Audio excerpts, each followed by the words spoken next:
Hey, what's going on, y'all? Can you hear me? Hold on.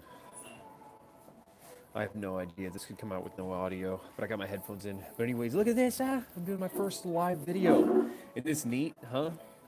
Hey, can I ask you something? Are you bored already? So anyways, okay, hey y'all. So I'm currently in Tallahassee. Yeah, I thought it'd be fun to I don't know, you guys get to see something real time. So anyways, just been on the road. It's been crazy, but just want to share something I was reading in scripture today, and that is, sorry if the camera's shaky. That is just the whole concept of like man-made churches and modern churches, and it's complete insanity. And you see a lot of it is like liberal churches. You know what I'm saying? And they're doing like their own versions and stuff. It's basically all man-made stuff. And in scripture, there was a time when that happened. There's this guy named Jeroboam, and he was like leading over all of Israel, and he ends up becoming basically the he's like ruling it, and he doesn't kind of like how the church is going, so he kind of creates his own version. And you're seeing that nowadays, where you see churches with like female pastors. There's probably like there's a lot of like gay and transgender churches, and there's like all these feel good. There's ones about money. There's ones about like this and that. And at the end of the day, it's crazy. How do you know when you're going somewhere is the right place? So I guess just one of the big things is my encouragement today is like just read the scriptures. It'll tell you how to do things. Like in the Old Testament, God had His own way of doing something, and I want to read something that kind of correlates to this right now. Okay, basically, right now I'm in Chronicles. Hold on, Second Chronicles 11, and it says the priests and the Levites from all their districts throughout Israel sided with him, and that's King Rehoboam.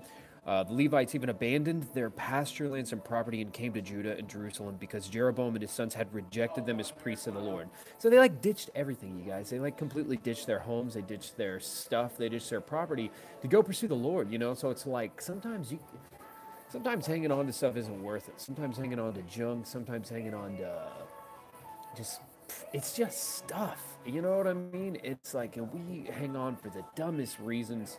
Did you ever hear that Dane Cook joke where he was like, why don't you just break up with him? And she's like, I can't, Jill. My CDs are in his truck. It's like the same thing. We're basically caught up for worldly reasons, and you can't tell what's right. Like if the Bible, if you haven't read the Bible, how do you know that the church you're supposed to go to doesn't require daily goat sacrifice?